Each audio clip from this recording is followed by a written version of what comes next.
ნიკა მითხარი თავს გადაიპარსავს უგულავა შენ რას იზავ თავის გადაპარსვა уже апрели Баширова уже апрели კი ისე ეს ყუპის ძალებები დადიხარ და თლად ორივე თავ გადაპარსული ძალიან საინტერესოა. არა, სხვა რამეს გეკითხეთ, მოუწევს თუ არა უგულავას თავი გადაპარსვა. დარწმუნებული ვარ, რომ არ მოუწევს და რატო არ მოუწევს?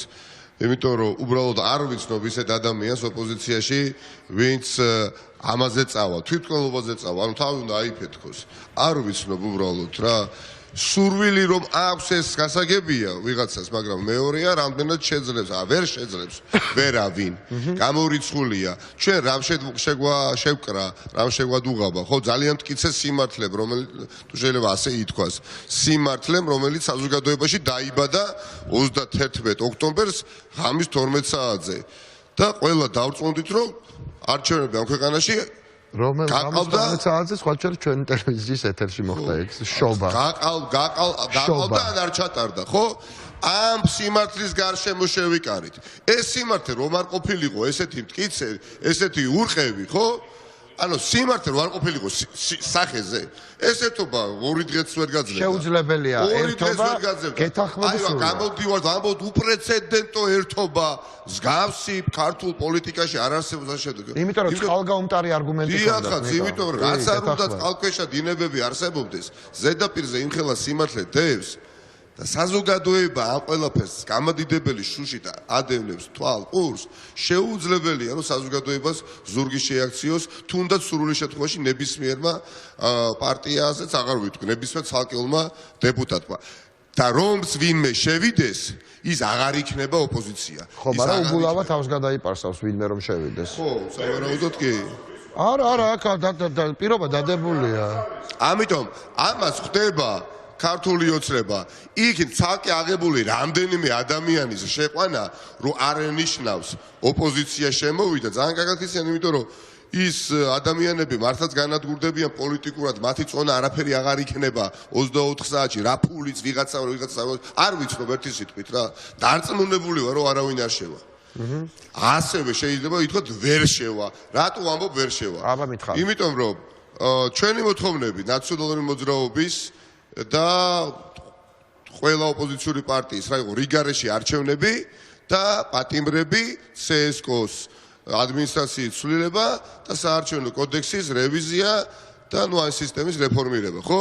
დიახ. და აი ამ ჯელობაში კოლეგებთან, მეგობრებთან გამოიკვეთა რამდენიმე მოსაზრება, რამდენიმე პარტიის მხრიდან, რომ იცით რა, ძალიან მნიშვნელოვანია, რა თქმა უნდა, რიგარეში არჩევნები, ძალიან მნიშვნელოვანია, მაგრამ არსებობს რაიმე ალტერნატივა რიგარეში არჩევნების?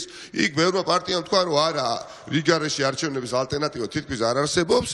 ვიღაცამ თქვა არსებობს, ნუ ალტერნატივა წარადგინეთ თქვენ პრეზიდენტი როგორც იქამდე მიმავალი გზა. დასავალი არაფერი არა, ვახო თქვა რომ ხო, ვახო ამბობს რომ ჩემთვის ალტერნატივა იქნებოდა პროპორციული არჩევნები და შევიდოდი. მე იმიტომ რომ ქვეყნისთვის მაგარია და თვითმმართველობის არჩევნების გზით ვამარცხებ ხელისუფლებას.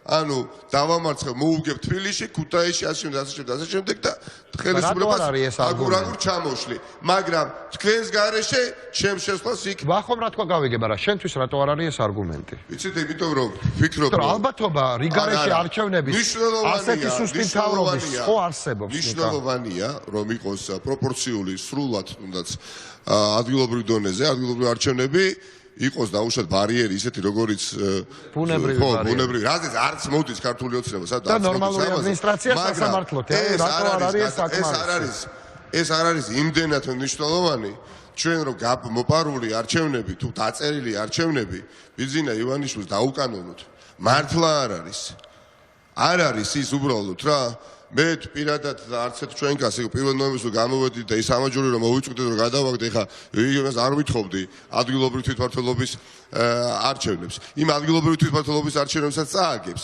და ეროვნულ არჩევნებსაც წააგებს ქართულ ოცნებას რატომ აკეთებს ხა აი ამ გაუგებარ სვლებს გვეხვეწება გვემუდარება და იმ არგუმენტებსაც უკლავს აქა-იქ რო ისმის ხოლმე ჩვენი კოლეგებისგანაც, ექსპერტებისგანაც, რომ ქართულ ოცნებას აწყოს პრინციპში პარლამენტში თუ თქვენ დისკომფორტს არ შეუქმნით, ბედნიერები იქნებიან და თავის გემოზე იქნებიან. აგერ დღეს კიდევ ერთხელ დაადასტურა. მაგ ხალხს რა პასუხი აქვს დისკომფორტს რო შეუქმნიან, მაშინ რა ხდება ხოლმე? ხო და ადამიანი იხვეწება, ამბობს, რომ საბოტაჟს ახდენთო და გეხმარებითო საბოტაჟი არ მოხდესო თქვენის ხელითო. ვინ ამბობს ამას? აი ქართული ოცნება დღეს და მომოვალწასო, როცა გაგიხარდება თქვენ პარტიაში იგივეს არ ამბობენ?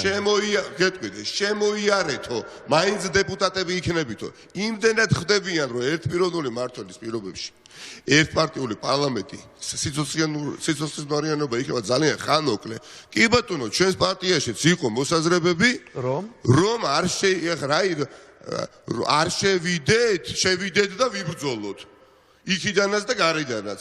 მოსაზრებება, გადაწყვეტილებები უნდა გააწყობა მივიღეთ. პოლიტიკურმა საბჭომ და ამ გადაწყვეტილებას დავემორჩილეთ ყველა. ეს თქვენი პარტიის ბლოკის ამბავი მაინტერესებს. დღეს აქ თქვენი ბლოკიდან ყველა რესპუბლიკური პარტია არ მოვიდა.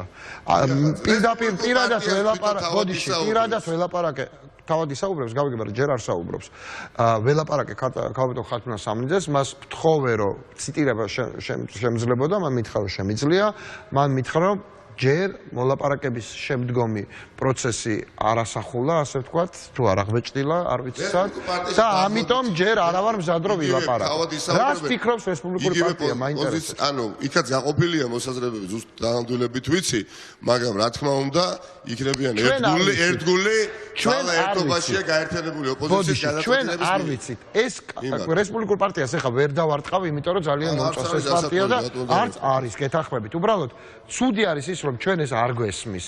მე არ მგონია, რომ პრობლემა იყოს ის, რაც მეგრევიშვილმა თქვა, რომ მე ეს მომწონს შესulis მომხრე ვარ, მაგრამ თუ ყველა არ შედის, არ შევდივარ. რა რაციონალური მოძრაობაშიც რიგი წარმომადგენლების მხრიდან ჩემთვის გაუგებარი და ნაწილი დავარწმუნე, ნაწილი დღემდე ვერ დავარწმუნე, მაგრამ პოლიტიკური საბჭოს ფარგლებში ჩატარებულ კეჭისგან ყველაფერს დაუსვა წერტილი. რას ფიქრობ? მათ გიასთან რამდენიმე ადამიანს და ნორმალურია და იმიტომაც ძლიერი პარტია რო ასე სხვადასხვაობა. რას ფიქრობ? ფიქრობენ, რომ უფრო უკეთესი და უნჯობესი ხო არა პარლამენტშიც ვიყოთ, იქაც ვიბრძოლოთ და გარედანაც ვიბრძოლოთ.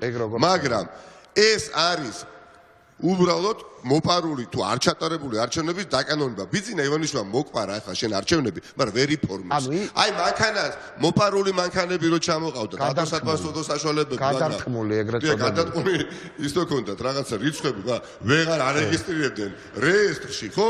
და ესე დადიოდა ვერ გამოყავდათ გარაჟიდან მანქანები თუ ავტოფარეხი და დაახლოებით ასეთ მდგომარეობაში ბიძინა ივანიშვილი, ანუ მოიპარა არჩევნები და ვერ აფორმებს.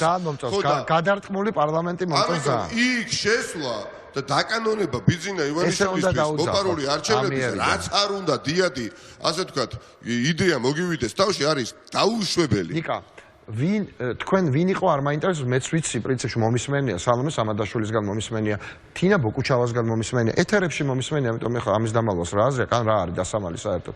გასაგებია, რომ ადამიანები ხედავენ შესulis, ანუ ფიქრობენ, რომ იქნებ შესulia ჯობდეს და არგუმენტებიც მესმის, მომისმენია არ ვეთანხმები სრულიად, მაგრამ მომისმენია, რომ მაგალითად ასეთ ვითარებაში ქვეყანაში, როცა კორონა პანდემია, როცა ეკონომიკური კრიზისია, როცა საერთაშორისო პოზიციებია ძალიან ბუნდოვანი ქვეყნის, პარლამენტში ყოფნა საშუალო და საჭიროა და მით უმეტეს ელჩების პოზიცია, რომელიც ძალიან მყიფეა პირდაპირ გეტყვით და ძალიან რბილად რო შევაფასოთ ძალიან მყიფეა. ამ ვითარებაში ყوارჯობია იყოფნაო. ამ პოზიციის ადამიანებმა რა თქვას თქვენ პოლიტსაბჭოზე? ეს გადაწყვეტილება მიღებულია არა, მაინტერესებს. გითხარით. ეს თქვენს და რა თქვენს რომ მემორჩილებით არ ვიზიარებ, ვერც ერთ ეტაპზე ვერ ვიზიარებ, ვერც გავიზიარებ, იმიტომ რომ პარლამენტში რა მიზეზითაც არ უნდა შეხვიდე, ეს არის პრაგმატულად პოლიტიკური პრაგმატიზმზე დაშორებული ნაბიჯი ერთი და ღალატი არის მართლა იმ ადამიანებისა, ვისაც ჩვენ წარმოვადგენთ რა. მოლაპარაკებებზე თქვენი პარტიიდან ზუსტად ის ადამიანია, ვინც ამ პოზიციის მედროშეა თქვენს პარტიაში უკაცრავად. გასაგებია, მაგრამ ისიც ვალდებულია და ასევე რაზეა ვალდებული მითხარით, მაშინ ეს მითხარით. მეც დამორჩილებულია პოლიტიკური საბჭოს გადაწყვეტილებას. რა ქვია ამ გადაწყვეტილებას მომიყევით? გადაწყვეტილებას ქვია შემდეგი, თუ რიგ გარეშე არჩევნები ამ ქვეყანაში არ ჩატარდა, ყველა სხვა ელემენტების დაკმაყოფილ კომპონენტების დაკმაყოფილებით გულისხმობა იქ საარჩევნო ადმინისტრაციის ცვლილება, მათ შორის საარჩევნო დროებითი დავების სასამართლო, რომელიც უნდა არსებობდეს დროებით, რომ გაასაჩივრებს, ისე რუსიდესთან არ გაიქცეთ, ეს ყველაფერი რაც ქართულ ოცნებას წინადადების სახით მიწოდებული აქვს, თუ არ ყოფილდება ნაციონალური მოძრაობა ამ კანტორაში ბაპატიეთ არ შედის. ნაციონალური მოძრაობა თუ მთელი ბლოკი? მთელი ბლოკი. ეხლა ბლოკის წევრებთანაც დავიწყებ საუბარს. არ შედის. რაც შეეხება ელჩებს, გასაგებია ისინი ცდილობენ რომ ხარში დაუდგნენ ამ პროცესს, მაგრამ აქ მინდა ვთქვა, ამასინათ მე გამოვთქვი ჩემი აზრი და მათ შორის კოლეგებმა ციცით, როდესაც როგორც იმედი ეკითხებოდა, პოსტივი ეკითხებოდა, რუსთავი ეკითხებოდა, კიდევ ვინ არის მაესტრო, რა მელია თავს დაესხა ერთ თავდასხმაზე და ქართულმა ოცნებამ საერთაშორისო მასშტაბით დაავრცელა თქვენი გამონათქვამი პირდაპირ გეუბნებით, წერილობით, ყველა თავდასხმასა და კრიტიკას შორის უდიდესი სხვაობაა, ნიკა. ძალიან მადლობლები ვართ, რასაც აკეთებენ და არც მქონდა მე პირადად სხვა მოლოდინი, რომ დასავლური ცივილიზაცია ეხლა არ მოგთხოვდა, რომ ინსტიტუტებში იქ გააძლიერეთ და იქ გაწიეთ საქმიანობა, მაგრამ ის ინსტიტუტები რო არ არსებობს, ძალიან კარგად ვიცით. მაგრამ ეს იმას არ ნიშნავს, რომ ჩვენ არ გავიაზროთ, რომ პასუხისგებლობა თავიდან ბოლომდე არის ჩვენი პასუხისგებლობაა.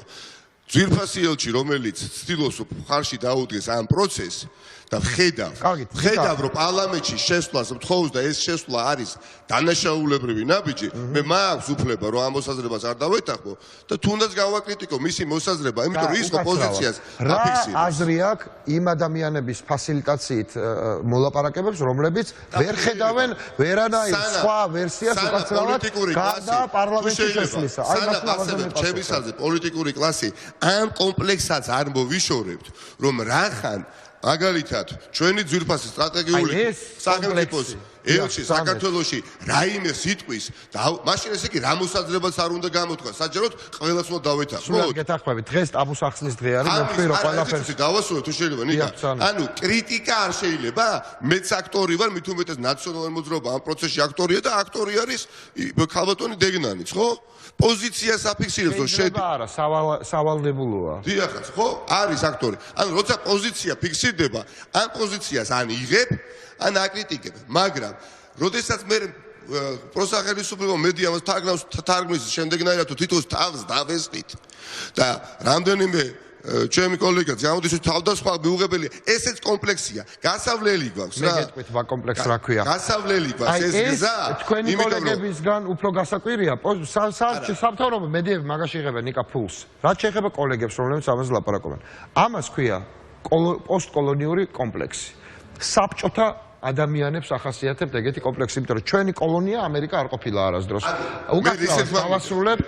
ეს არის პოსტკოლონიური კომპლექსი, სასაცილოა დღეს და სამარცხვინო ადამიანს ეგონოს, რომ 21 საუკუნეში დიპლომატია პოლიტიკაში არის გადამწყვეტი. ეს არის სამარცხვინო, დიპლომატია არის მე-19 საუკუნის პროდუქტი და მე-20 საუკუნეში საბჭოთა კავშირის დაშლით მისი, ასე ვთქვათ, მწვერვალები დაპყრობილი იქნა და დასრულდა. მეგობრებო, საჯარო პოლიტიკა და სახალხო პოლიტიკა არის მთავარი ტექნოლოგიური იარაღი ყველა ქვეყანაში, ამერიკის შეერთებული შტატებით დაწყებული უმცირეს ევროპულ დემოკრატიამდე დამთავრებული.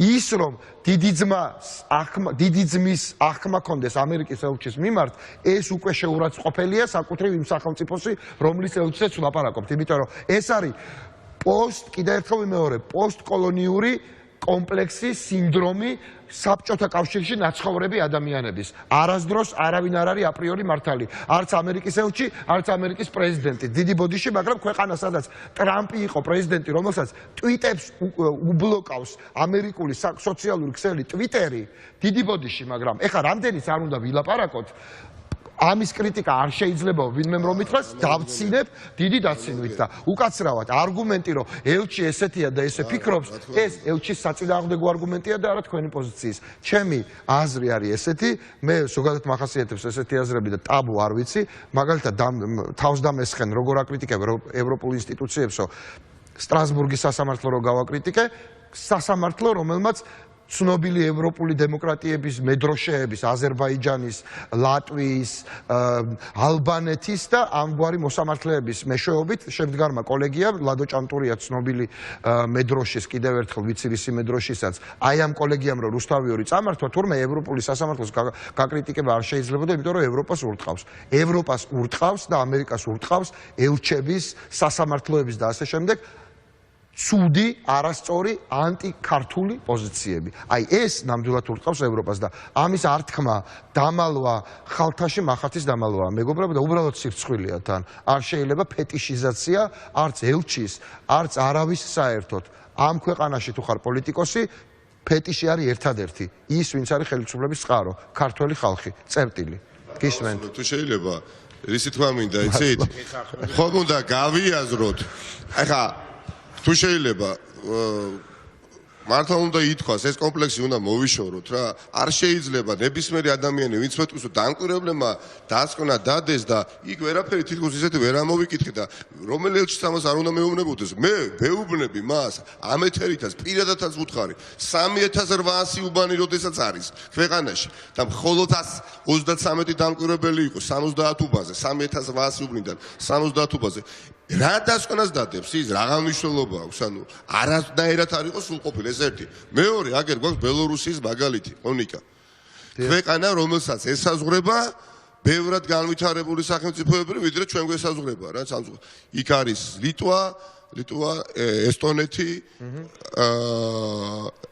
ასე პოლონეთი უკვე იანუკოვიჩის გარდა გარეშე უკრაინა შუაგულ ევროპაშია რა შუაგულოვანი ევროპული კორიდორია ორი სახელმწიფო ესაზღვრება იქით პოლონეთი და დიქტატურა ჩამოყალიბდა არჩევნები აღარ ტარდება ჩვენ არჩევნების იდეის გადასარჩენად ვიბრძვით არჩევნების როგორც იდეის გადასარჩენად ვიბრძვით და თავარი ინსტრუმენტის მოსაპოვებლად რითიც უნდა შეიცვალოს ხელისუფლება და მე თუ კი შევალ ეხა პარლამენტში და დაუჯერებ თუნდაც ჩემთვის საპატივცემულო ქვეყნის წარმომადგენელს დეგნას რომელსაც არ ვეთანხმები არანაირად რომ უნდა შევიდე პარლამენტში და ოლიგარქს მე ასე თქვა დაუკანონო მოპარული არჩევნები ამით მე ვიდენ დანაშაულს ჩვენი მომავალი თაობების წინაშე, იმიტომ რომ ვხედავ, როგორც თქვენ გიყურებთ, რომ რამდენიმე წელიწადში აქ იქნება ის, რაც ხდება მაგალითად ბელორუსიაში.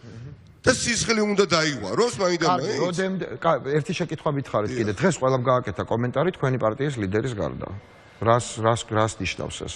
როგორ უნდა გავიგოთ? სად? მოლაპარაკების შემდგომ. ვერ გეტყვით, არ მინახავს არც მე. არა, როგორ ნახავდით, არ გაუკეთებია კომენტარით. ხო, მაგრამ არ გამოსულა მე მგონი ჯერ საერთოდ იქ. ხო, ეგ არ ვიცი ხა იქ თუ არ დღემ, არ ვიცი. ეს ხუმრობთ ეხა თუ მაგრამ არა, ჟურნალისტები ხო იდგნენ და. ნუ ჩვენ არ გვინახავს ყოველ შემთხვევაში კომენტარი არ მოგისმენია.